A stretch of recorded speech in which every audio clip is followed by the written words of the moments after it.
తెలంగాణ రాజకీయాల్లో రాజీవ్ గాంధీ విగ్రహ ప్రతిష్టాపన వ్యవహారం నిప్పునా చేసింది. తెలంగాణ ప్రభుత్వ నిర్ణయం వివాదాస్పదంగా మారటంతో ఈ పరిణామాలు ఎక్కడికి దారి తీస్తాయో తెలియటం లేదు.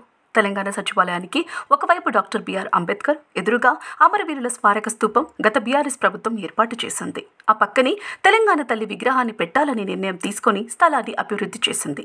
ఈలోపు తెలంగాణ ఎన్నికల్లో గెలిచి కాంగ్రెస్ పార్టీ అధికారంలోకి వచ్చింది. ఈ నేపథ్యంలో సచివాలయం ఎదురుగా రాజీవ్ గాంధీ విగ్రహం పెట్టాలని నిర్ణయించి చకచక ఏర్పాట్లు చేసి విగ్రహావిష్కరణకు రాహుల్ గాంధీని కూడా ఆహ్వానించారు. అయితే తెలంగాణ తల్లి విగ్రహం ఏర్పాటు చేయాల్సిన చోట రాజీవ్ విగ్రహం ఎలా పెడతారని, అక్కడ కాకుండా మరెక్కడ పెట్టుకున్నా తమకు అభ్యంతరం లేదని బీఆర్ఎస్ పార్టీ స్పష్టం చేసింది. తమ మాట వినకుండా అక్కడ రాజీవ్ విగ్రహం పెడితే భవిష్యత్తులో తాము అధికారంలో వచ్చిన తరువాత దానిని తొలగిస్తామని, గత 10 ఏళ్లు అధికారంలో ఉన్న రాజీవ్ ఆరోగ్యశ్రీ, రాజీవ్ గాంధీ విమానాశ్రయం పేర్లను తాము తొలగించలేదని, కానీ ఈసారి పేర్లను కూడా తొలగించి తెలంగాణకు చెందిన మహనీయుల పేర్లను పెడతామని బీఆర్ఎస్ వర్కింగ్ ప్రెసిడెంట్ కేటీఆర్ అన్నారు. ఇక తెలంగాణ కవులు, కళాకారులు, బుద్ధిజీవులు, రచయితలు, పాత్రికేయుల పక్షాన ఏకంగా రాహుల్ గాంధీకి బహిరంగ లేఖ రాయటం ఈ సందర్భంగా కొత్త చర్చకు దారితీసింది.